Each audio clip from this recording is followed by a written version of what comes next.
Bonjour à tous, bienvenue pour ce nouvel épisode des webinaires La Fusée. Je pense qu'on n'est pas loin de notre 40e webinaire depuis qu'on a lancé ce format-là sur notre format mensuel. Aujourd'hui, j'ai la chance d'être avec Thomas et Dominique pour parler d'un sujet, un des gros sujets de l'heure de 2024, mais qui va probablement être un des sujets encore plus importants en 2025, qui est l'outil d'intelligence artificielle Copilot, puisque évidemment, ça fait maintenant 2 bonnes années qu'on parle d'IA. On a beaucoup parlé de ChatGPT, mais en fait, on se rend compte que le Copilot prend de plus en plus d'espace et de place dans le quotidien des entreprises et des organisations. Et donc, notre ambition aujourd'hui, c'est d'essayer de vous donner quelques éléments pour vous aider à implanter Copilot dans votre entreprise avec en vous proposant une méthodologie qui a été définie par l'équipe de Genia, qui est représentée par Thomas aujourd'hui. Donc bonjour Dominique, bonjour Thomas. Super content d'être avec vous ce matin. Oui, très hâte, Bonjour merci. Clément, bonjour à tous. Qui on est aujourd'hui pour discuter de tout ça? Moi, je suis Clément, je suis un des cofondateurs du centre de formation La Fusée. On va en parler un petit peu plus loin. Donc, qui est un centre de formation dédié au métier du marketing numérique et de l'intelligence artificielle. Je suis aussi spécialisé dans tout ce qui est médias numériques. Et donc, comme je le disais, je suis accompagné aujourd'hui de Thomas et de Dominique, qui sont eux vraiment les mains dans l'IA depuis pas mal de temps maintenant. On va commencer par toi, peut-être Thomas, si tu veux nous parler rapidement de qui tu es. Oui, merci Clément. Donc oui, Thomas Villeneuve, je travaille ici à Genia comme responsable développement des affaires et opérations. Moi, j'ai vécu à Montréal quand j'étais à la McGill. C'est là où est-ce que j'ai commencé mes études dans le sujet de l'IA et j'en ai fait 5 années d'expérience en ce moment sur le sujet des LLM et le NLP.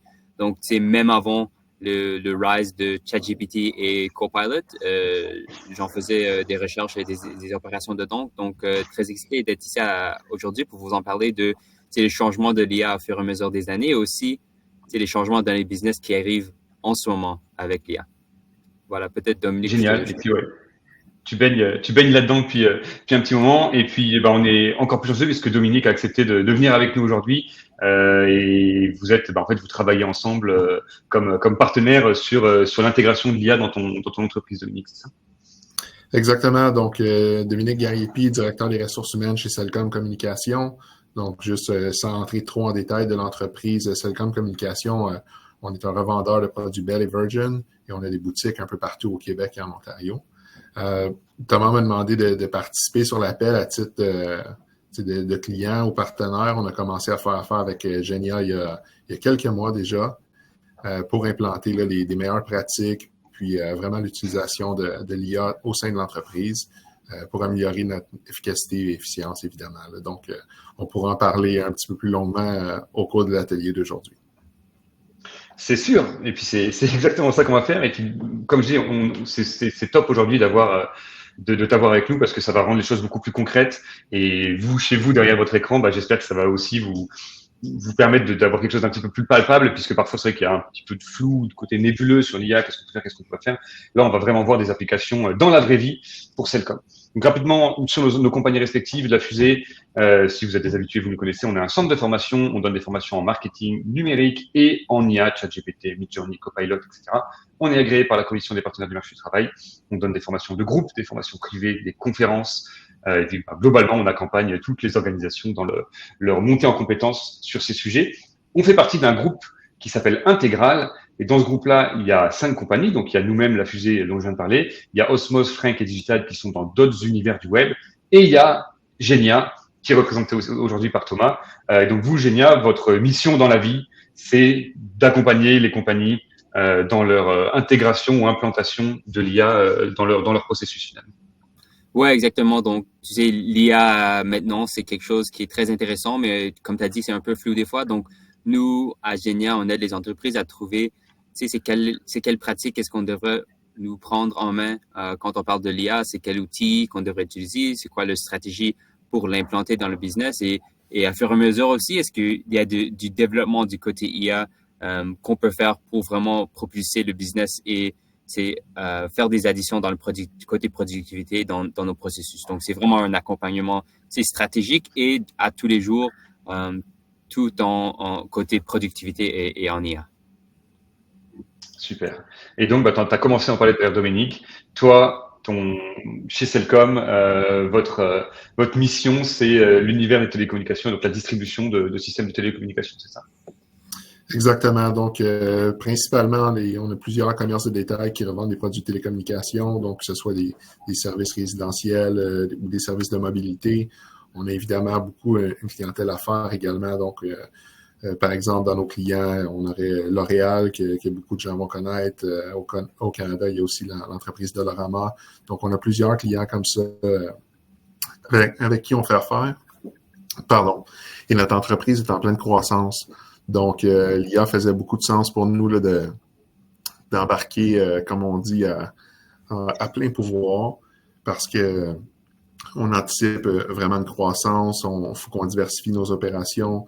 Il faut qu'on ait plusieurs départements aussi. Donc, tu sais, qu'on parle de RH est un département, mais comptabilité, rémunération, vente aux entreprises, vente au détail, support, service à la clientèle. Donc, on a beaucoup d'angles.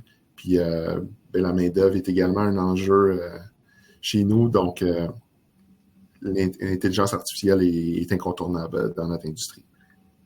Ouais, c'est ça. Puis beaucoup de sujets très transverses et très divers sur lesquels l'IA peut avoir un impact finalement. Absolument. Pour finir merci pour cette présentation. Et puis, donc, juste derniers éléments et ensuite on rentre dans le vif du sujet, c'est promis. Comme d'habitude, à la fin de ce webinaire, on va faire un petit quiz sur Kahoot et le gagnant remportera la formation de son choix. Donc, soyez bien attentifs. On donne chez La Fusée des formations sur les sujets Copilot. On a une formation un peu générale et ensuite on a des formations sur les différents segments. Copilot pour Excel, Copilot pour Word, Copilot pour PowerPoint. Donc, vous allez sur notre site web lafusée.net, vous avez tout le détail. Si vous voulez vous inscrire directement sur ces formations de groupe, donc des formations en petits groupes, 10 personnes maximum avec un expert du sujet, vous avez la chance de bénéficier d'un 15% de rabais si vous faites ça, si vous êtes dans les 30 premiers à vous inscrire. Et puis, dernier élément, notre prochain webinaire, c'est le mois prochain, le 20 novembre. On va parler de référencement naturel. Ça aussi, un monde qui bouge beaucoup avec l'émergence de l'intelligence artificielle. Et on va voir comment on peut en tirer profit de l'IA pour booster son référencement naturel et son SEO en 2025. Dernière petite mention avant de passer la main et l'écran à Thomas.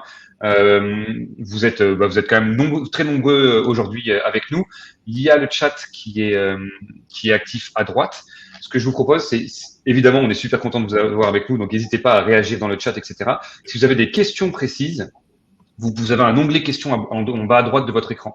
Cet onglet, il permet aux autres personnes présentes dans le webinaire de mettre des petits votes, ce qui nous permet ensuite en fin de session de sélectionner les questions qui ont été les plus populaires. Donc, n'hésitez pas à poser une question dans la section questions et les autres à aller voir ces questions et à les noter si vous les jugez intéressantes. Comme ça, Thomas et Dominique pourront y répondre en priorité. Je vais tout de suite cesser mon partage d'écran et puis je vais te laisser la main, Thomas, pour nous partager tout ça. Pendant qu'on fait cette petite manip, peut-être dans le chat, si vous êtes motivé, n'hésitez pas à nous partager aujourd'hui votre de 1 à 10, comment vous jugez votre utilisation de l'IA au sein de votre entreprise. Je pense que ce serait intéressant de voir comment vous vous positionnez vous-même par rapport à ce curseur-là. Et puis ça nous donnera aussi une idée de la façon de vous présenter l'ensemble de ces éléments pour les 50 prochaines minutes. Jennifer qui est à 10 déjà, ça commence très fort. Ok, c'est très variable pour l'instant. Clément, est-ce que vous voyez le slide? On voit très bien ton écran, donc je te laisse y aller. Et puis de ce que je vois dans le niveau d'adaptation, on doit être aux alentours des 5, entre 4 et 5 des moyennes, je pense. Donc on a quand même un public qui a encore plein de choses, qui j'imagine va être très très curieux de voir tout ce que tu as présenté. Je te laisse là maintenant. OK, merci Clément. Et encore merci à Dominique pour être ici et à tout le monde qui est en visionnement. Très hâte aujourd'hui à parler des étapes plus concrètes sur l'introduction de Copilot et l'implantation de Copilot. Donc, on commencera avec une introduction en parlant de Copilot pour démystifier un peu pour des personnes qui n'ont pas encore entendu parler beaucoup ou qui n'ont pas eu la chance d'y prendre la main dedans. Ensuite, les 5 étapes clés dans notre processus qu'on fait en ce moment avec Cellcom, et j'inviterai Dominique durant certains diaporamas pour en mettre ce qu'on fait en ce moment et ses apprentissages ou les choses qu'on fait avec eux. Et ensuite, on finira avec les questions et le quiz vers la fin. Donc, bonne chance à tout le monde pour avoir ce rabais ou ce formation gratuite à la fin. Donc, on s'y lance. Voilà l'introduction. Donc, comme j'ai dit, l'IA, ça bouge très vite. C'est pas seulement Copilot et ChatGPT qui s'est mis sur scène il y a 2 années qui sont importants. Il y a aussi tout ce qui est passé dans l'IA depuis 50, 60 années. Donc, en 1956, c'était quand le terme intelligence artificielle s'était introduit pour la première fois par John McCarthy. 1997, c'était la première fois qu'un ordinateur, donc supercomputer avec l'IA, a battu le champion du monde en échecs. En 2010, je suis sûr que la plupart de vous ont déjà joué avec Siri, donc c'était une des premières fois qu'on voit l'IA dans tous les jours. Ça ne fonctionne pas comme ChatGPT ou Copilot maintenant, mais dans le temps là, c'était très intéressant. De plus en plus, on voit le pilotage automatique qui est mis sur scène d'une façon très intéressante. Tesla l'a introduit en 2015. On le voit maintenant avec beaucoup de compagnies qui font la compétition sur ce type d'affaires. Comme j'ai dit, le grand moment, c'était en 2022, fin 2022, quand ChatGPT était disponible maintenant au grand public. Et comme vous le voyez, à fur et à mesure avec les années, le nombre de temps entre les événements, ça devient de plus en plus petit. 2023, Microsoft fait un investissement de 13 milliards, je veux dire, dans OpenAI. Et finalement, dans cette année-ci, 2024, on a 5 choses ici, mais il y en a une dizaine, une vingtaine d'autres choses très intéressantes dans le monde de l'IA qui s'est passé, dont Microsoft qui déploie Copilot, OpenAI qui sort avec beaucoup plus de nouveaux modèles, Google qui vient avec Gemini, xAI, le partenaire de X de Elon Musk avec Grok 2, Midjourney, Flux. Donc, ça vous bouge très, très vite et la rapidité, ça augmente avec le temps aussi.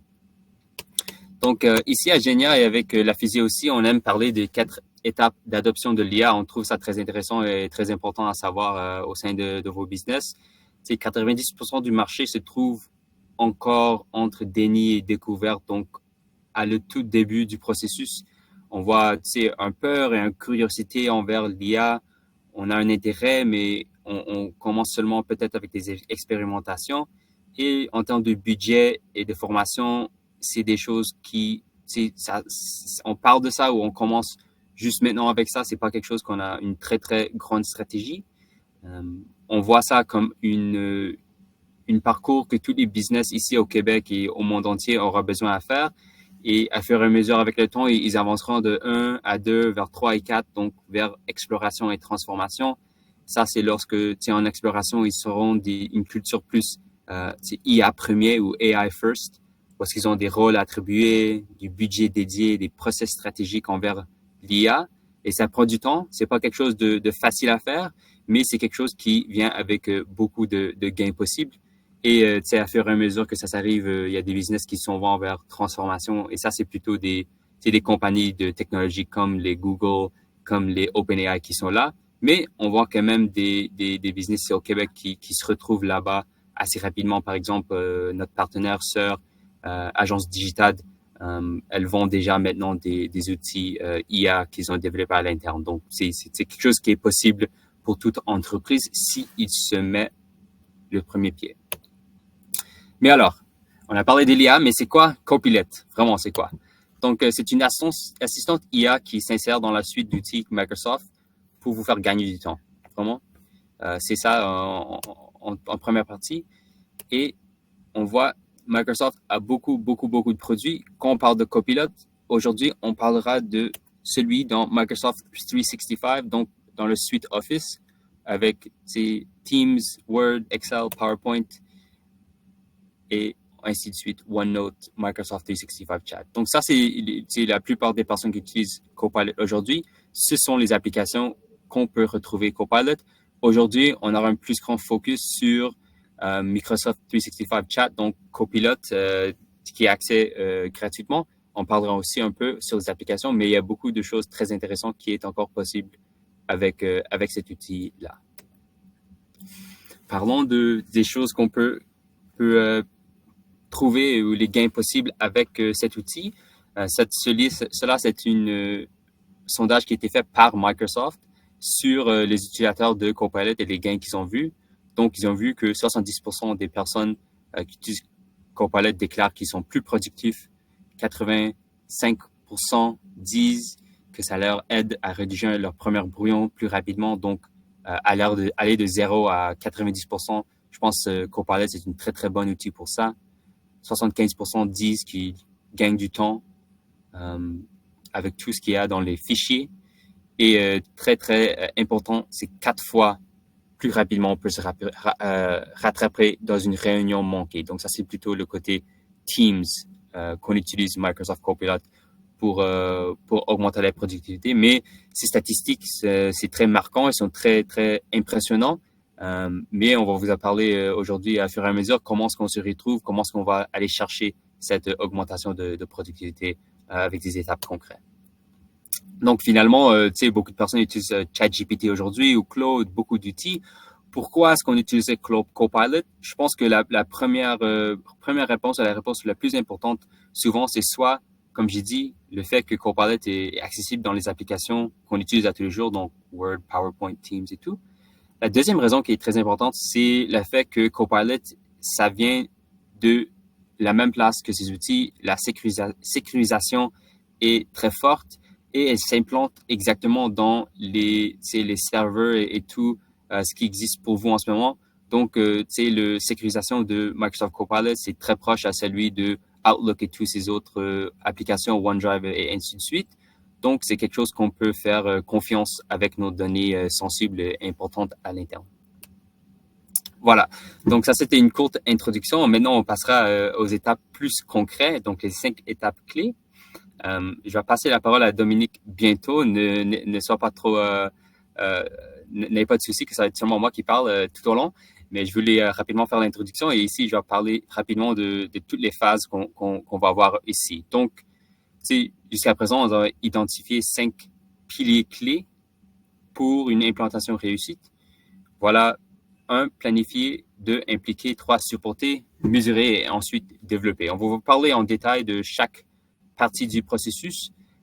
Ça commence avec la planification. Donc, où est-ce qu'on est aujourd'hui? Donc, identifier le bon point de départ. Et à la fin, c'est trouver les objectifs. Ensuite, on implique les équipes. On les forme, on identifie les meilleurs cas d'usage.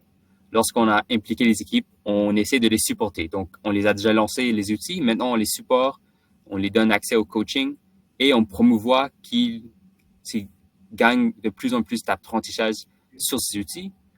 C'est important, comme j'ai dit, au 4e niveau, c'est de mesurer, donc mesurer l'impact, célébrer les wins qu'on trouve et aussi de faire un partage à l'interne. Donc, c'est quand on trouve des gains, on trouve des nouveaux prompts, on trouve des nouvelles façons à utiliser ces copilots, on le partage avec nos équipes. Et finalement, c'est le côté développement. Donc, à fur et à mesure, comme j'ai dit, que les personnes avancent dans leur maturité IA, des fois, ils trouvent des processus où est-ce que l'IA peut leur aider avec des choses que peut-être Copilot ne peut pas encore faire. Alors ça, c'est quand on fait appel des fois à des agents IA ou des logiciels sur mesure pour développer un processus plus poussé côté IA et côté automatisation. Donc, on s'y lance, on va aller de 1 à 5. On va commencer avec la planification. Donc, dans ce cas-ci, on commence par identifier le bon point de départ. Et là, Dominique, je vais peut-être te demander ici de nous parler un peu de, tu sais, avant qu'on a commencé notre partenariat, vous avez trouvé où en termes de l'IA et c'était quoi votre point de départ à Cellcom? Ben, tu sais, ce qu'on a observé autant dans mon équipe que dans les autres départements de l'entreprise, plusieurs gens avaient des connaissances un peu avec l'IA. Puis ce qui était le plus connu, je pense pas que ça va surprendre personne, c'était surtout l'utilisation de ChatGPT. Mm-hmm. Donc, les gens l'utilisaient ici et là sans trop maîtriser les prompts qu'on appelle ou les commandes. Donc, souvent, c'était comme juste pour aller chercher un petit peu d'informations, pour valider de l'information. Puis, tu sais, dans la slide précédente, Thomas, il y avait comme, il peut y avoir de la peur ou des craintes de certaines personnes. Fait que c'était le cas un petit peu dans notre entreprise. Il y avait plusieurs utilisateurs qui qui n'étaient pas certains, premièrement, est-ce qu'on peut l'utiliser? Si on peut l'utiliser, bien, comment on l'utilise? Quel type d'informations on peut mettre dedans? À mon niveau, au niveau des ressources humaines, on travaille avec beaucoup d'informations qui est sensible. Donc, tu ne veux pas mettre n'importe quoi dans un chat GPT qui est public. Tu ne sais pas comment les données vont être utilisées par après. Donc, il y avait toutes ces craintes qui étaient là. Donc, il y avait une utilisation que je dirais qui était très débutante et incertaine à ce moment-là, avant qu'on commence à travailler ensemble. Très intéressant. Ouais, je pense que on a nous-mêmes, avec l'équipe, eu ces conversations aussi aux côtés ces craintes et peurs. Alors, je pense que c'est quelque chose, c'est très bon d'avoir ces conversations pour que tout le monde, ils savent que leurs pensées sont pas seulement eux qui les ont. Et à fur et à mesure qu'on avance avec les technologies, on peut devenir plus confiant en l'utilisant et aussi à répondre à ces questions qu'ils ont au début. Exact. Ouais. Puis, l'autre chose, peut-être avant que je te redonne la parole, Thomas, c'est notre entreprise, on offre déjà des licences Office 365 à nos employés dans le cadre de leur fonction. Donc, ça aussi, quand on a commencé à parler avec Genia, ça faisait du sens d'aller vers des licences Copilot, étant donné qu'on était déjà des clients de Microsoft. Donc, je dirais que le choix de cette solution-là s'est fait presque naturellement, là, ou organiquement. Oui, exactement. Puis avec vous, on a commencé avec une petite partie de l'équipe. Donc, je pense qu'on est 10 maintenant à avoir les Copilot Pro, mais on fait une mesure des gains et voir si c'est rentable de acheter des licences pour d'autres personnes dans l'équipe aussi. Exactement. Ouais. Cool. Très merci. Merci, Dominique. Je vais passer prochainement et on va parler un peu de rentabilité. Donc, il faut dédier du temps, allouer du temps et du budget quand on fait un projet comme ça.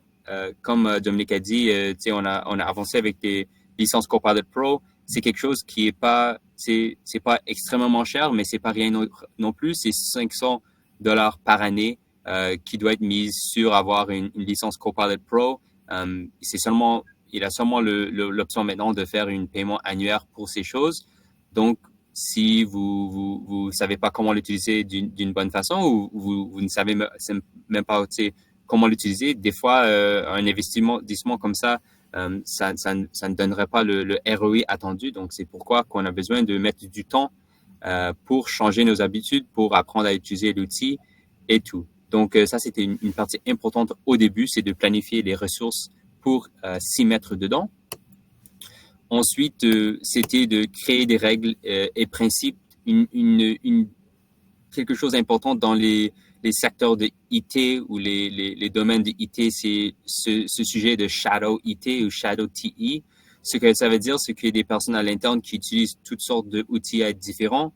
Sans une politique IA ou une charte d'éthique IA, c'est très difficile à l'interne que vos employés, vos partenaires savent quel outil est-ce qu'ils ont le droit à l'utiliser, pour quel cas d'usage, avec quelles données.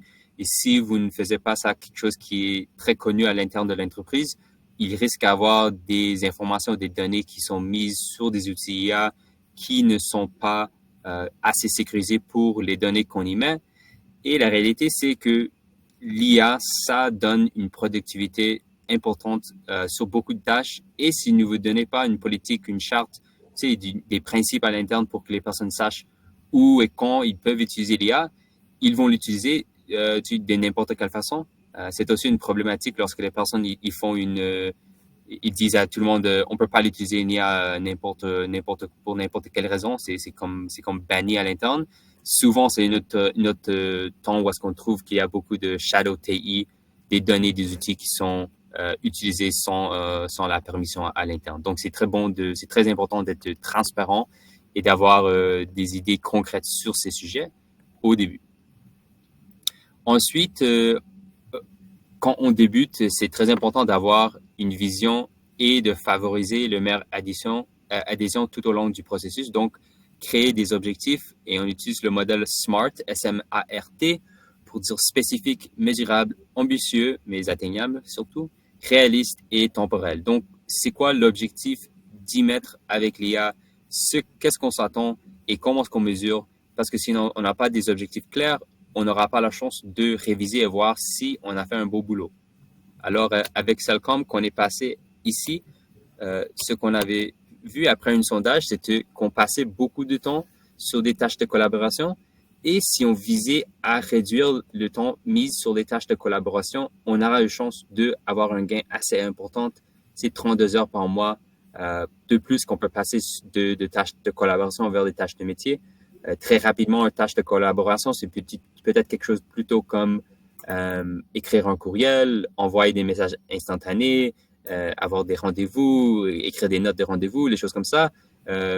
Et mettre plus de ce temps avec l'aide des outils IA vers des tâches métiers comme bâtir une stratégie, faire une analyse de données, etc., etc. Donc, on s'est visé cette opportunité ou cet objectif au début du partenariat avec Cellcom. Et c'est ce qu'on vise maintenant durant le processus avec eux.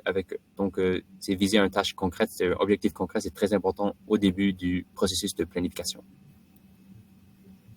Ensuite, on peut passer vers impliquer. Donc, après avoir planifié le processus qu'on va prendre en main, il faut impliquer les équipes dès le départ pour que l'implantation optimale est transparente et pour avoir des décisions qui sont partagées avec tout le monde.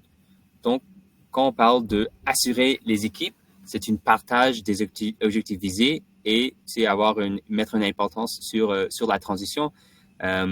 Dominique, je vais te laisser la parole. Ça, c'est une photo ici. Je pense qu'on te voit ici juste en avant du photo à droite et moi, je suis là-bas sur scène. Mais tu sais, ça, c'était une des présentations qu'on était avec vous. C'est une après-midi très, très, très, très le fun. Mais là, peut-être je peux te demander comment vous avez attaqué ce sujet-là, assurer vos équipes lors du transition. Ben, tu sais, ça passait justement par expliquer que, premièrement, l'entreprise voyait la valeur d'investir dans l'IA, puis aussi dans la formation de nos gens.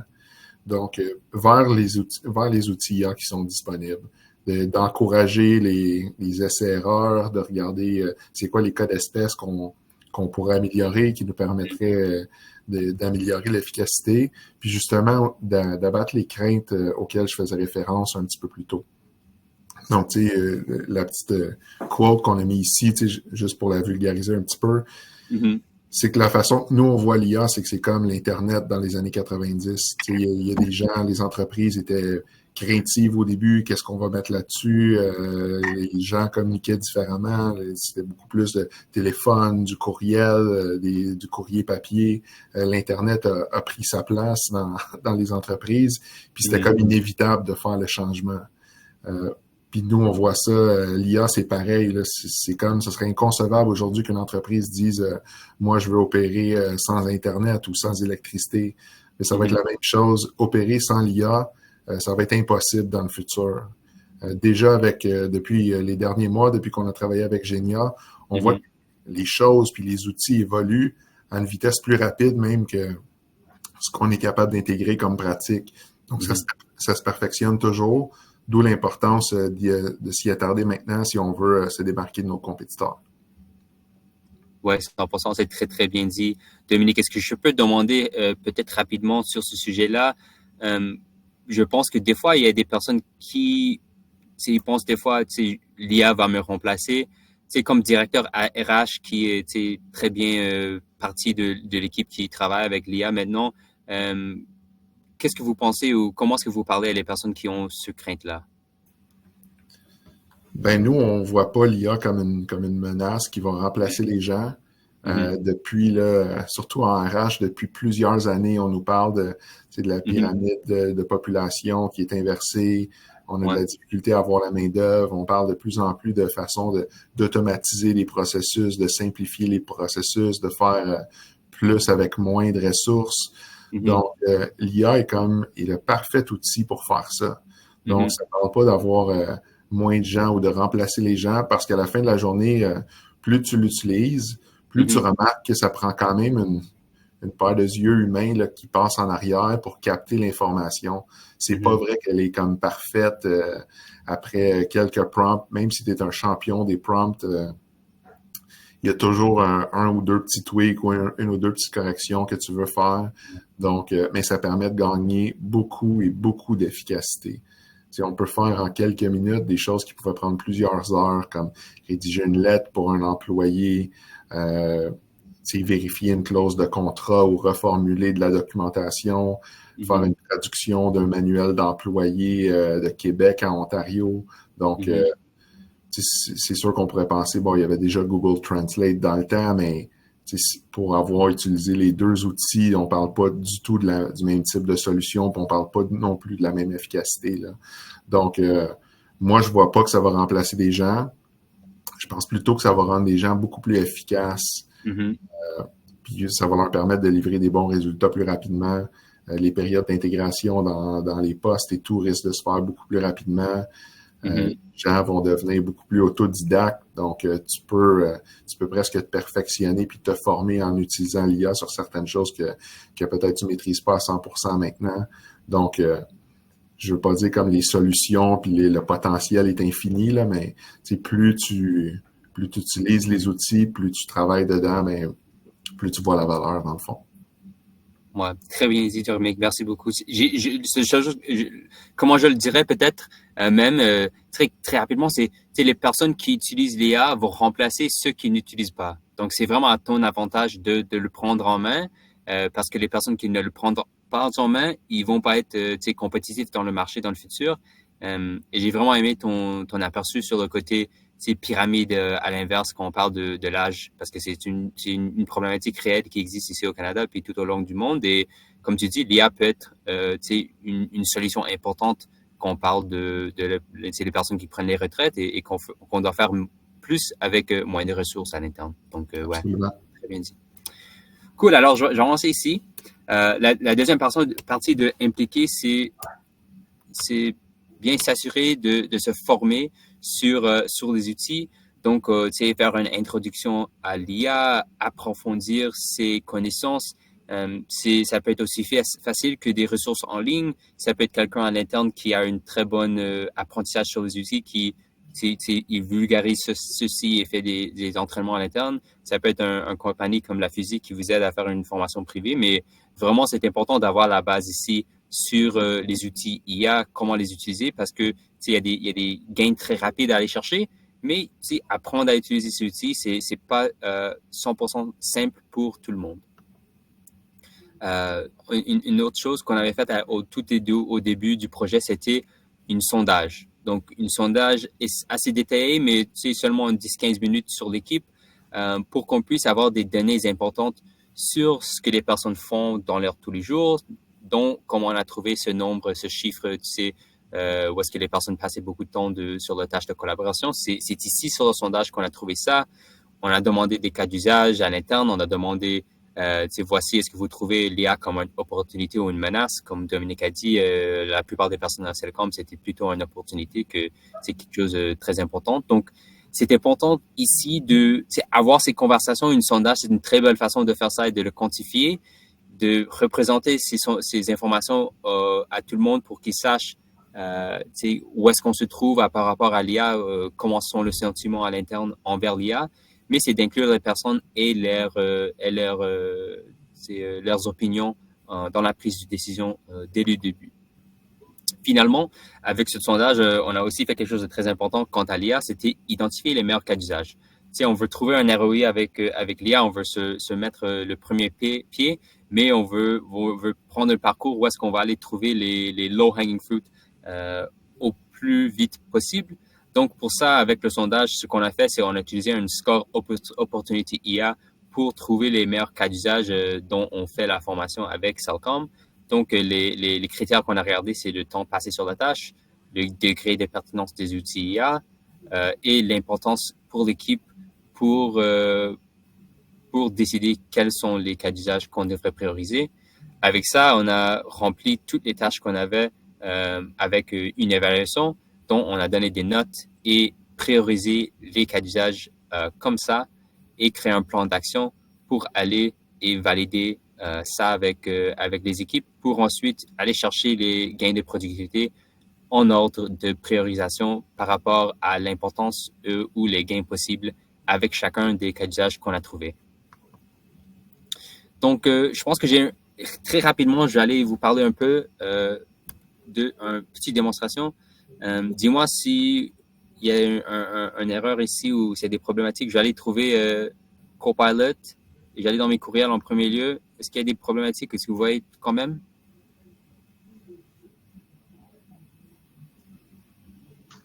Tout est beau. Ça, Google ça Workspace fonctionne. s'ouvre. OK. Oui, on est bon. Donc, voilà. Alors, je vais vous montrer très rapidement comment utiliser Copilot pour répondre à un courriel. Je pense qu'un webinaire d'une heure sur Copilot et l'IA, ça ne vaut pas la peine si on n'a pas une démonstration concrète. Donc, on va essayer de faire un ou deux aussi. Ici, j'avais eu un courriel de mon collègue Alex et Carl qui parlaient d'une podcast ou d'un infolette qu'ils ont eu sur les stratégies IA. On faisait une présentation sur le commerce de détail. Et donc, il y a beaucoup de statistiques ici qui se retrouvent à l'intérieur et une conversation qui s'est eue. Donc, moi, je voulais les répondre. Tu peux aussi voir que c'est en anglais que c'est passé. Donc, je vais prendre tout ce courriel ici et je vais aller dans Copilot. J'ai fait un copier-coller. Donc, je fais juste copier-coller les informations du courriel qui a été fait par Alex et Carl sur les statistiques dans le commerce de détail. Rapidement, ce que je vais faire lorsque ça load, c'est que je vais faire un copier-coller et demander un résumé pour que je puisse avoir les faits saillants pour commencer.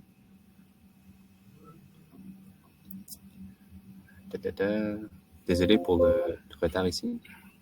Okay, voilà. Donc, donne-moi un résumé.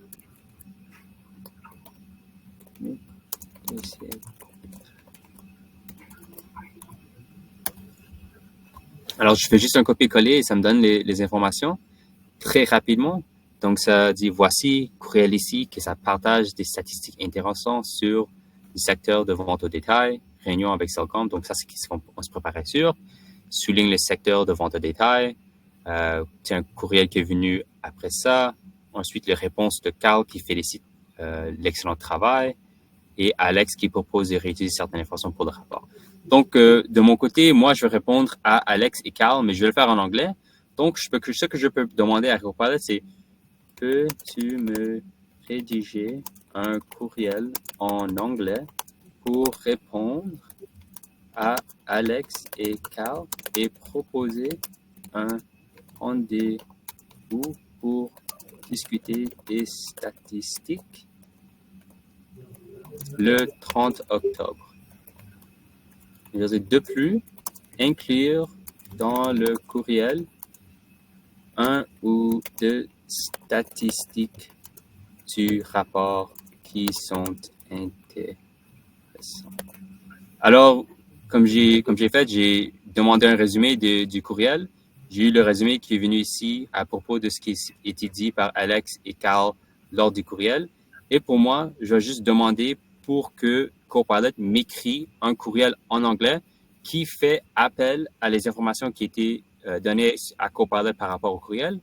En plus de ça, je lui demande de reprendre des statistiques qui étaient dans le courriel. Alors, on va voir ce que ça donne. Alors, en anglais, ça dit Hi Alex and Carl, I hope this email finds you well, etc., etc. On peut voir, et il y a des statistiques ici qui venaient de l'infolettre. Ensuite, ça demande pour un rendez-vous le 30 octobre et c'est looking forward, best regards. Donc, ici, ça m'a laissé prendre un courriel en anglais avec des informations dans l'infolettre et rédiger une réponse en anglais pour mes collègues avec des statistiques qui ont venu du courriel. Donc, une démonstration très rapide, mais qui te montre la pouvoir de l'IA. Et voilà, j'ai mon courriel qui est écrit et je pourrais le répondre. Ça m'a pris 3 minutes pour faire ceci.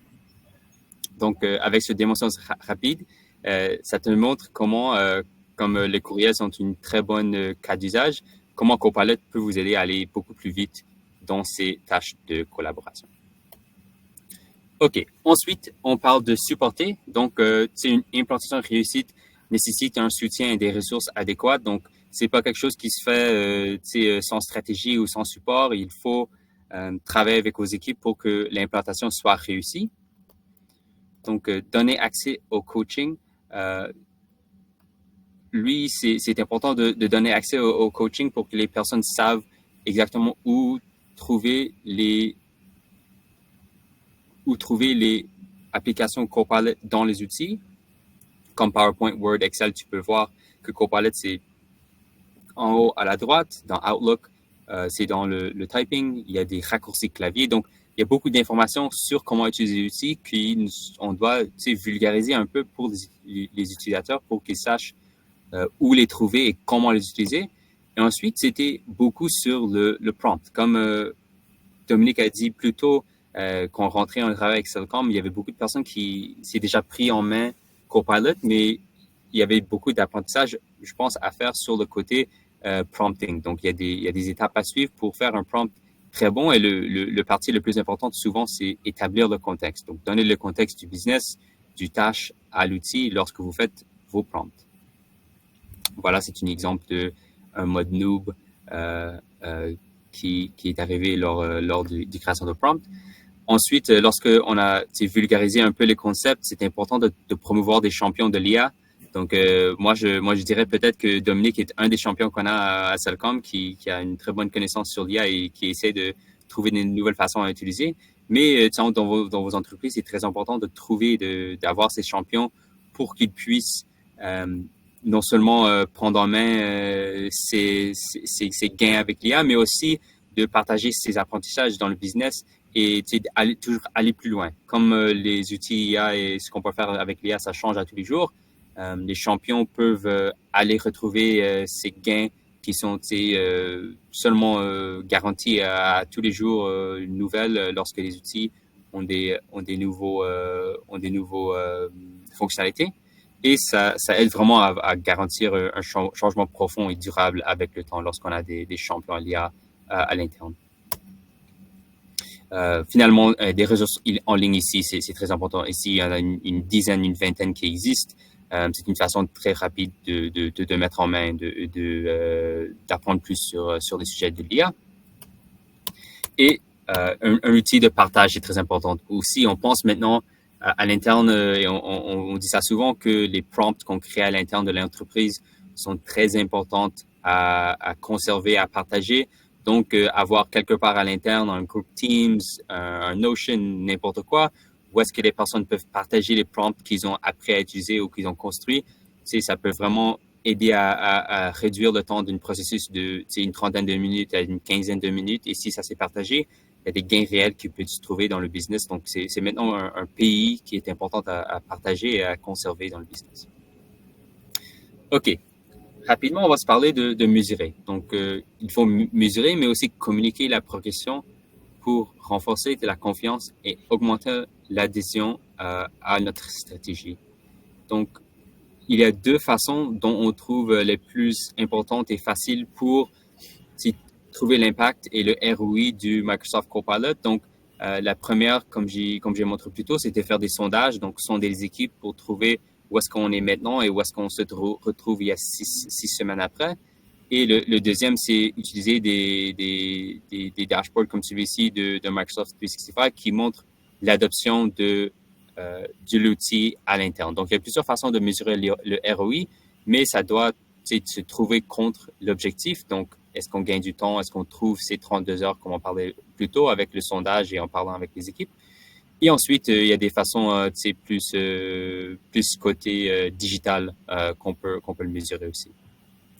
La communication des wins, donc quelques exemples qu'on met sur LinkedIn ou soit des courriels qui sont reçus ou des messages WhatsApp. C'est important de communiquer, vulgariser ça à l'interne pour que tout le monde sache que c'est un bon coup de se mettre sur l'IA et que les gains sont quelque chose de respecté, de championner, de célébrer à l'interne. Ici, c'était plutôt un changement de processus qu'on se passe des fois, donc un changement de culture et changement de processus. Peut-être, Dominique, tu peux en parler un peu ici, côté RH, comment vous avez peut-être changé un peu vos processus lorsque l'IA est rentrée dans l'entreprise? Oui, exact. Donc, tu sais, avant de répondre juste à ça, tu sais, je te dirais tantôt, tu disais c'est important de considérer que il va y avoir un investissement de temps puis que ça prend des champions dans l'entreprise. Ouais. Il faut vraiment voir ça comme un investissement parce qu'au début, il faut assister aux rencontres. Il y a comme, sans dire de la théorie, mais il faut apprendre comment utiliser les outils pour bien le faire. Puis c'est après qu'il y a un retour sur investissement. Donc, il faut vraiment être dédié à apprendre. Il faut être, comme on dit en anglais, le fully on board pour vraiment voir les résultats. Puis, ben nous, quand on l'a fait dans notre département, ben, on l'a utilisé à plusieurs niveaux. Donc, on a regardé que souvent, on va revoir, on va perfectionner les descriptions de postes. Mais là, rapidement, avec l'aide de l'IA, c'était possible de les perfectionner, améliorer même le langage qui était là-dedans, faire du benchmarking versus, mettons, la compétition et tout. Donc, ça nous a vraiment aidé à ce niveau-là. Même chose au niveau de nos processus de recrutement. Donc, comme notre entreprise est en forte croissance, il y a plusieurs nouveaux postes qui étaient créés dans l'entreprise. Puis parfois, c'est des postes qui ont une niche particulière chez nous. Donc, il n'existe pas nécessairement un comparatif là, dans le marché.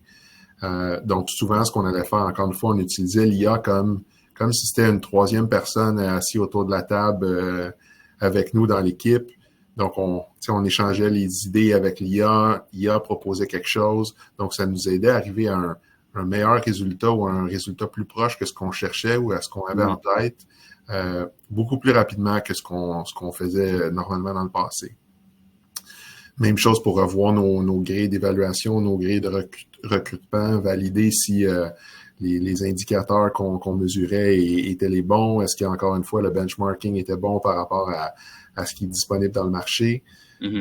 Puis même chose avec nos processus internes. Donc, on a revu plusieurs documents.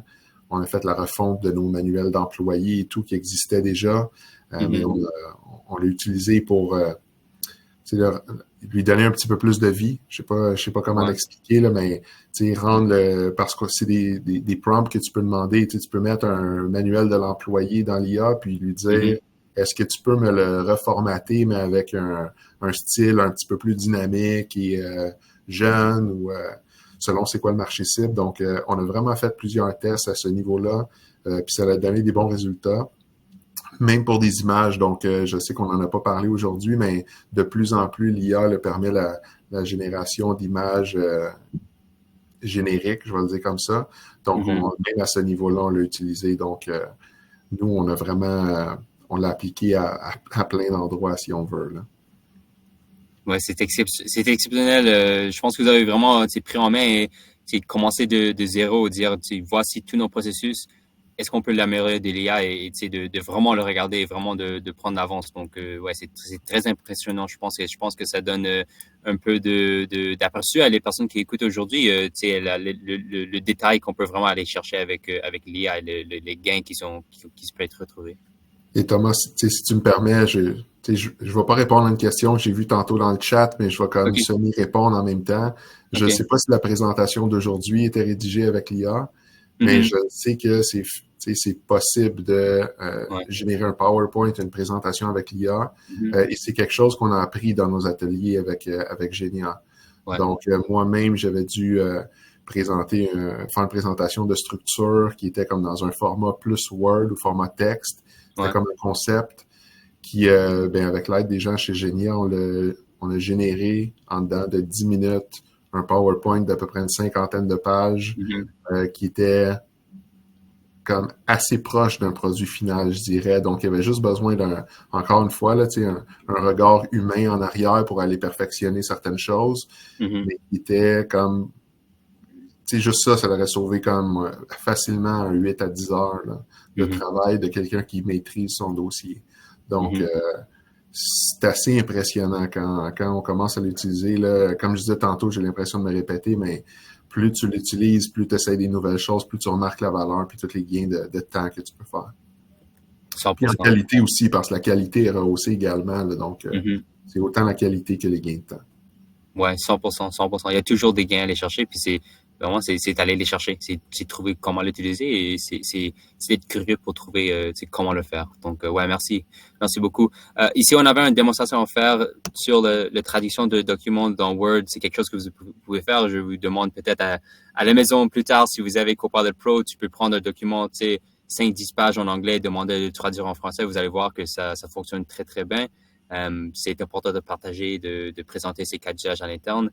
On manque un peu de temps, donc j'allais un peu vite ici et on aurait aimé de faire un démo, mais on n'a pas vraiment le temps. Donc, je vous laisse ça comme devoir à la maison de le faire. Finalement, on va passer par développer. Donc, pour aller au-delà de Copilot, les agents IA offrent l'opportunité de réimaginer nos processus. Donc, c'est quelque chose qu'on fait avec Cellcom en ce moment, on retrouve des processus très poussés, comme la réconciliation dans le côté comptabilité, et on utilise les agents IA pour réimaginer et prendre davantage ces processus et les automatiser. Je pense que je vais attendre, donc je vais aller rapidement sur ces parties. Il y a beaucoup d'outils qu'on peut utiliser pour avoir ces gains comme Claude, Copilot, OpenAI, mais quand on se retrouve à un processus que Copilot ou OpenAI ne peut pas faire, il faut penser à utiliser des agents IA ou des logiciels sur mesure, donc prioriser les meilleurs processus pour utiliser l'IA. Quand on parle d'agents IA, c'est quoi vraiment? Dans le passé, je pense que beaucoup de personnes pensaient des agents, ça se passe par penser peut-être à Matrix, mais aujourd'hui, c'est plutôt l'utilisation de modèles GPT. La première place à commencer, c'est avec des prototypes avec votre équipe. C'est souvent en utilisant un clé API et c'est aller au-delà de quelque chose comme GPT ou comme Copilot. La plus facile façon d'avoir un agent IA, c'est dans ChatGPT. Vous pouvez créer des GPTs. Voilà, Copilot, il y aura bientôt l'optionnalité de créer des GPT vous-même, des Copilots à l'interne. C'est plus facile, c'est quelque chose que tout le monde dans le business pourrait faire, mais il y a des limitations importantes et ces limitations peuvent être répondues en créant des logiciels sur mesure, en utilisant des API et certainement en utilisant du coding comme Python, etc. Voici un exemple de comment on pourrait faire. Ça, c'est utiliser un script Python pour faire une traduction de documents. Une partie très importante que je vais mettre en avance ici, c'est le fait de faire des évaluations sur les réponses. Alors, regardez les données qu'on a à l'interne, si les réponses sont bonnes ou non, et de retravailler le processus, retravailler le prompt. C'est très, très important de faire des tests de qualité et de sécurité lorsqu'on travaille avec l'IA, parce que ce n'est plus un logiciel qui est déterministique, c'est plutôt un logiciel probabilistique. Ça veut dire que les réponses peuvent être bonnes ou mauvaises et il faut tester très sérieusement avant d'aller en avance avec les processus. Et finalement, c'est la façon de deployment, alors de déployer ça à l'interne, de former les équipes et d'avoir tout le monde sur un nouveau processus, dont un outil qu'on utilise beaucoup à l'interne, ça s'appelle Hugging Face. Je m'excuse que cette partie est allée très, très rapidement, mais on manque un peu de temps. Donc, j'espère quand même que vous avez entendu quelque chose ici qui était intéressant côté développement. Mais voilà, ça c'était la partie aller plus loin que Copilot avec les agents IA. S'il y a des questions sur cela, très content d'y répondre par courriel ou voici maintenant. Donc, ouais, Clément, je te repasse le partage. Je pense que j'ai allé très, très vite à la fin là, mais j'espère qu'on aura le temps de passer quand même à toutes les autres choses.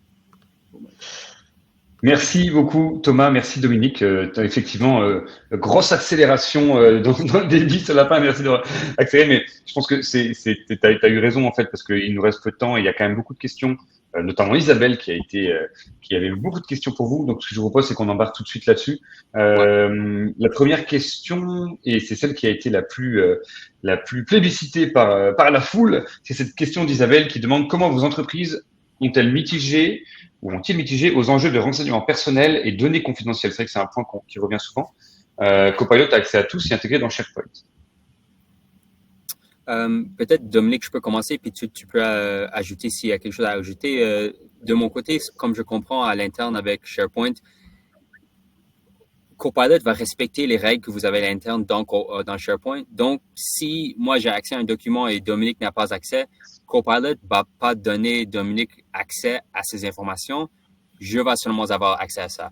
Donc, quand vous travaillez avec Copilot, Copilot n'a pas des accès plus hauts que vous-même dans l'intérieur de votre business. Donc, tout ce que vous avez dans SharePoint que vous avez accès, ton Copilot pourra prendre ces informations et l'utiliser quand il te parle. Mais s'il y a des informations dans SharePoint que je n'ai pas accès, mon Copilot ne peut pas les chercher. En plus de ça, Copilot n'est pas entraîné sur les documents, sur les informations dans vos SharePoint, dans vos documents Outlook, Excel, PowerPoint et tout. Donc, c'est pas quelque chose à risque que, vous lui montrez un SharePoint, puis dans le futur lointain, ils vont avoir ces informations sur Copilot et vont les divulguer à quelqu'un. Donc, comme ça, je pense qu'il n'y a pas beaucoup de risques. C'est vraiment avoir les bonnes réglementations à l'interne à SharePoint. Ici, c'est tout bien réglé. Donc, Copilot va prendre avantage de ces règles à l'interne. Ouais, juste en complément, Thomas, c'est exactement ça qu'on a fait à l'interne. Donc, on a mis sur pied une politique IA, un petit peu comme le modèle que tu avais démontré là, dans les slides. Évidemment, formation avec les gens. C'est important de faire de la sensibilisation pour être certain que l'information qui est publiée là, ou qui est entrée dans les prompts ne contient pas de données sensibles ou de données personnelles des gens. Donc, souvent, ça va te retourner un produit qui va, dans la phrase, il va avoir comme des parenthèses, puis là, ça va être indiqué nom de l'employé, puis là, mais tu dois populer ces champs-là toi-même par après dans ton produit final et non pas dans l'IA elle-même. Fait que nous, c'est comme ça qu'on l'utilise. Puis l'autre chose aussi en termes de sécurité, c'est pour la sécurité des fichiers, c'est quand même assez rigide. Donc, par exemple, je parlais tantôt d'une traduction de document. Tu peux pas prendre un document direct là, qui t'appartient pas, le mettre juste dans Copilot puis lui demander de te le traduire. Il va pas te créer un nouveau fichier. Des fois, si c'est pas toi qui as les droits sur le fichier, ça va dire Microsoft me permet pas de faire ça, ou tu vas avoir une forme de message d'erreur qui va t'informer là, que c'est peut-être contre ce qui est autorisé de faire. Donc, il y a vraiment je ne veux pas dire un système rigide, là, parce que rigide, ça pourrait être mal vu, mais il y a quand même une protection là, à ce niveau-là. Ok, merci beaucoup. Je pense que ça éclaire pas mal. Je vais prendre celle de Kim. Peut-être Dominique, on va voir vous dans votre cas comme vous avez fait. Est-ce que c'est pertinent d'envisager une licence pour tous les employés? Ce serait quoi les postes clés pour lesquels fournir une licence pour débuter? Parce que c'est vrai que ça représente quand même un coût assez significatif. Tu en as parlé tout à l'heure, Thomas, sans que ce soit des montants gigantesques. Donc, ça a été géré comment de votre bord chez Cellcom?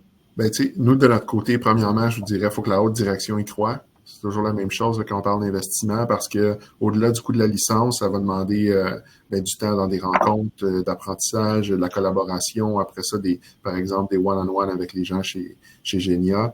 Donc, nous, notre approche, c'était vraiment d'offrir des licences à toutes les, je vais dire, ce qu'on appelle les chefs de département, là, donc les postes clés qui sont, oui, dans la direction, mais aussi au niveau des opérations. Donc, ce qu'ils apprennent, ils peuvent partager des connaissances de base avec leur équipe, puis faire du transfert de connaissances, amener des codes d'usage pertinents pour savoir comme où tu peux faire des gains de temps, où les équipes peuvent devenir plus efficaces. Donc, nous, c'était ça notre stratégie. Je crois pas que je recommanderais d'embarquer à 100% tout le monde avec une licence copilote en partant, sauf si vous avez une petite équipe. Là, si on a un start-up et qu'on est 5 personnes, peut-être, mais une entreprise comme la nôtre où on a à peu près 300 employés, ça fait pas de sens. Ok. Super, merci beaucoup. Il y a Isabelle qui demande, est-ce que vous avez des formations, des tutoriels à suggérer pour bien se familiariser avec les fonctions et les possibles de Copilot dans les applications 365? Mais comment est un webinaire la fusée, vous avez toujours les formations webinaires qu'on a là-bas. Mais sans ça, je pense sur YouTube, il y a beaucoup d'informations qu'on peut retrouver là-dedans.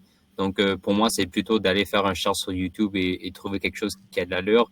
Je sais qu'il y a beaucoup de contenu dans l'anglais. Alors, si vous parlez en anglais, je pense qu'il y a beaucoup plus de contenu. Mais même en français, il y aura des vidéos qui existent. Donc, pour moi, c'est plutôt d'aller dans YouTube et chercher ce que vous voulez. Et on a toujours la chance de trouver quelque chose de très important. Tu peux même chercher comment utiliser Copilot Excel pour des comptables. Et ça se peut qu'il existe déjà des vidéos là-dessus qui parlent de vos cas d'usage. Donc, commencer avec un cherche dans YouTube, je pense que c'est la meilleure façon d'aller trouver des informations sur ce sujet. Je serais curieux peut-être même de le demander à Copilot. Oui, aussi, c'est une bonne façon d'apprendre, c'est de demander à Copilot comment l'utiliser, puis suivre ces informations, parce que qui connaît Copilot mieux que Copilot? Ouais, du coup, je suis obligé de poser cette question d'Isabelle. Est-ce que la présentation a utilisé l'IA pour être conçue? Alors, vraiment, cette présentation, c'était créée 100% à main par Alex dans le passé, et moi, j'ai fait des changements. Le parti le plus important, c'était que lui, il avait créé la présentation en anglais. Alors, j'avais besoin de traduire le tout en français. Donc, tu sais, aller diapo par diapo pour 60 diapos et le traduire un par un, c'est pas beaucoup, c'est pas très amusant. Mais moi, j'avais utilisé une connexion avec API et AppScript sur Google pour faire la translation. Puis, ça m'a pris une dizaine de minutes pour traduire le tout. Donc, côté traduction, oui, on a utilisé l'IA. Gros gain de temps. Super. Ouais. Et puis, je vais en prendre une petite derrière parce que je me suis moi-même posé la question. Encore Isabelle, qui décidément est extrêmement pertinente. Pour le résumé du courriel, c'est vrai que tu as fait un copier-coller, Thomas. Est-ce que tu n'aurais pas pu le faire directement dans Outlook? 100%, je pourrais le faire en Outlook. La raison pour laquelle j'ai montré Copilot, le chat, c'était plutôt parce que je sais qu'il y a probablement des personnes ici qui n'ont pas accès à Copilot Pro, ils n'ont pas accès à Outlook pour Copilot, donc je voulais montrer quelque chose que tout le monde pourrait peut-être essayer chez eux. Mais oui, exactement, je pense que Outlook, c'est le meilleur outil pour faire la réponse à un courriel, le résumé d'un courriel, mais pas tout le monde a accès en ce moment. C'est Thomas, sur ce point-là, même pour ceux qui ont des licences dans Copilot, dans Outlook, tu peux même demander des trucs de coaching. Fait que tu peux rédiger une réponse, demander un coaching, il peut réajuster ta réponse avec un style différent. Tu peux lui demander d'ajouter des emojis, par exemple. Ou, ça peut être plein de choses banales, mais une fois que tu as l'outil, ça offre plein de fonctionnalités vraiment intéressantes. Alors, la prochaine fois, Dominique, que j'ai un courriel de toi avec un emoji, je saurais que tu as utilisé le coaching de Outlook. Yes. Tu pourras plus feinter. Je vais partager mon écran. On va se lancer dans le fameux quiz de fin de session. Enfin, du moins, je vais vous partager le code. Comme ça, vous allez pouvoir vous connecter. Et puis, en parallèle, on va répondre à une dernière question qui me paraît pertinente. Juste donc pour vous préparer pour le quiz final, je vous invite à aller sur kahoot.it à partir de votre téléphone intelligent et de rentrer le code PIN que vous voyez ici. Ça va vous permettre de rentrer dans le grand quiz qui va démarrer très bientôt. Pendant que le monde rejoint, je partage une dernière question parce que je pense elle aussi, vos réponses vont apporter beaucoup de valeur à notre auditoire restant. Comment justifier et encourager l'utilisation de Copilot alors que c'est vrai que beaucoup de gens utilisent ChatGPT? Est-ce que c'est quoi les gros éléments différenciants qui vont convaincre les employés de faire la transition finalement? Est-ce que tu veux que je réponde, Thomas, ou tu veux y aller en premier? Ouais, ça me dérange pas, Dominique, si tu veux commencer. Je pense que j'ai un problème ici avec ma caméra, mais allez-y. Tu sais, nous, à l'interne, on n'a pas fait de restriction d'utiliser ChatGPT. Je dirais qu'on on encourage quand même l'utilisation des deux pour arriver au meilleur résultat final. C'est ça l'objectif de l'entreprise. Par contre, avec Copilot, on le sait que le niveau de sécurité il est plus élevé. Donc, pour tout ce qui pourrait être un peu plus sensible ou tout ce que on pourrait se demander, on est-tu confortable que ça aille dans une plateforme publique, on demande à nos employés de ne pas utiliser ChatGPT. ChatGPT offre des fonctions aussi. Encore hier, j'ai quelqu'un dans l'équipe qui m'est revenu puis essayé l'utilisation sur son smartphone. Puis il peut parler avec ChatGPT puis avoir comme une conversation avec lui et non pas écrire des prompts. Puis lui, il trouvait ça fantastique. Donc, d'un point de vue sécurité, nous, on est peut-être plus prudent avec ChatGPT, mais on restreint pas totalement l'utilisation. Par contre, avec Copilot, on offre la formation, c'est plus sécurisé, c'est déjà impliqué dans nos licences, comme Thomas l'a montré dans les slides, c'est dans Word, c'est dans PowerPoint, c'est dans Excel, donc c'est de développer le réflexe plus que de les convaincre, je dirais, d'utiliser l'outil. OK. Merci beaucoup, Dominique. Et puis voilà, on va se lancer dans le quiz, mais avant ça, je voulais vous remercier infiniment d'avoir pris une heure avec nous, Thomas, Dominique, pour nous partager toute votre expertise et puis votre expérience sur le sujet Copilot. J'espère que vous avez passé un bon moment avec nous. Écoute, ça a été un plaisir de mon côté. Merci de l'invitation. Ouais, merci beaucoup, Clément, et merci encore, Dominique. C'était très cool de avoir l'aspect plus concret de ton côté et l'apprentissage de là. Alors, merci beaucoup pour avoir participé et merci encore, Clément et tout le monde pour l'invitation et l'écoute durant la dernière heure. Eh ben merci encore à toi. Si jamais vous voulez, donc Genia, la compagnie dans laquelle travaille Thomas, fait des diagnostics IA et finalement ça commence par une espèce de sondage ou de petit quiz pour évaluer votre maturité sur le sujet. Donc si vous voulez en discuter avec lui, vous pouvez le contacter directement sur thomas@genia.co et il sera heureux d'engager la conversation avec vous et de voir si potentiellement il peut vous être utile dans votre développement. Allez, on y va pour le quiz. Je sens que vous êtes impatients. On est presque 50, donc ça va être une lutte féroce. C'est parti. Petit rappel pour les non-habitués, c'est à la fois, évidemment, il faut donner les bonnes réponses avec votre téléphone, mais il faut aussi répondre le plus vite possible, puisque si on a plusieurs personnes qui ont 5 bonnes réponses, ce sera le plus rapide au global qui remportera le quiz. Première question, comment évaluer le succès d'une intégration Copilot? Est-ce que c'est avec le nombre de nouvelles embauches? Est-ce que c'est avec le retour sur investissement en productivité et efficacité? Est-ce que c'est le volume d'emails automatisé qui va évaluer le succès? Ou est-ce que c'est notre budget total dépensé? Voilà, petite question de mise en bouche et sur le sujet de vos KPI finalement. Évidemment, on va aller regarder le retour sur investissement en productivité et efficacité qui sont souvent les éléments les plus essentiels à suivre au niveau de l'intégration d'IA. Tess le savait, comme beaucoup de gens parmi vous, et a été la plus rapide pour l'instant. On enchaîne avec la deuxième question. À quel stade de la maturité IA la plupart des entreprises québécoises se trouvent-elles? Thomas, on a parlé en début de présentation où il y avait la petite courbe et il nous a dit où en était la majorité des compagnies aujourd'hui. Est-ce qu'on est encore dans le déni de la découverte? Est-ce qu'on est rentré dans la transformation, l'exploration ou le développement? La bonne réponse a été donnée en début de présentation et c'était le déni, la découverte, malgré le fait que ça fait maintenant un long temps que le sujet est sur la table. Thomas en a parlé au début, mais 2 ans que c'est réellement dans le quotidien de toutes les entreprises. Malgré tout, on a encore un haut niveau d'immaturité au Québec sur l'intégration de l'IA et il y a encore beaucoup de choses à faire. Donc il y a pas mal, souvent des petites initiatives qui sont prises, mais rarement des choses structurées. Pseudo, original, prend la tête pour l'instant devant Marc-Antoine et Bob. On continue, il reste 3 questions. La troisième question est, quelle est la première étape clé lors de l'intégration de Copilot? Est-ce que c'est impliquer les équipes? Est-ce que c'est supporter? Est-ce que c'est mesurer? Ou est-ce que c'est planifier? Là aussi, Thomas, on va parler peut-être aux alentours de 10-30. Il vous reste 8 secondes pour répondre. Je rappelle qu'il y a la formation La Fusée de votre choix à gagner pour celui qui sera le grand vainqueur. Et la bonne réponse était évidemment planifier.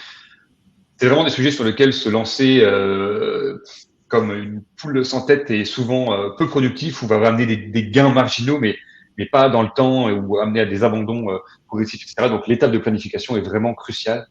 Et malgré le fait que c'est tentant souvent d'aller très vite, il va falloir anticiper, planifier le tout si on veut avoir du succès. Pseudo le savait bien, Tess aussi, SG aussi.